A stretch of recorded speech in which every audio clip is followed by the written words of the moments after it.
5,000 টাকা দিয়ে যদি আনন্দ হয়, ওটাও 1 লাখ টাকা দিয়েও আনন্দ কেনা যায়। এখন ডিপেন্ড অন ইউ, অ্যান্ড আপনি যেটা বিলিভ করেন, যেটা নেবেন সেটাতেই। বাচ্চার জন্য কিছু কেনাকাটা করার জন্য আসছি, তারপরে ওয়াইফের জন্য কিছু নেব, বাসায় যাবো, তো গ্রামের বাসায় যাবো, অনেকদিন পর ছুটি পাওয়া যাবে ঈদের, এই তো আর কি আনন্দ।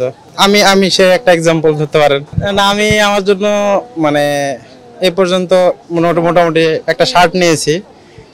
আর আগে ফ্যামিলির কথা চিন্তা করতেছি যে মানে সবার আগে আনন্দ, তারপরে নিজের জন্য যদি সময় পাই তাহলে নেব। এরকম হয়েছে তো অনেকবার, তো এটা তো স্বাভাবিক। বাড়ির ধরেন আপনি যদি একটা জিনিস পরিচালনা করতে লাগেন, তখন তো আগে সবাইকে দেখতে হবে যে কে মানে সবাইকে মানে ভালো করে খুশি করে তারপরে আর কি নিজের জন্য চিন্তা করতে হবে। এরকম অনেকবার হয়েছে। বাজেট তো সেরকম না, যেটা চয়েস হবে এটার উপরে ডিপেন্ড করবে, যেটা চয়েস হবে সেটা নিব। আর বাজেট ওরকম নাই। এত টাকা আসলে স্পেন্ড করার কোনো মানে যৌক্তিকতা আছে, কারণ আপনার অল্প টাকাতেও মানে আনন্দ জিনিসটা হচ্ছে বড়, বুঝেন না? আপনি 5টা জায়গায় একটা নিলে ওটা যদি আপনার আনন্দের জন্য হয়, তাহলে দেখবেন যে ওটাতেই অনেক ভালো লাগবে।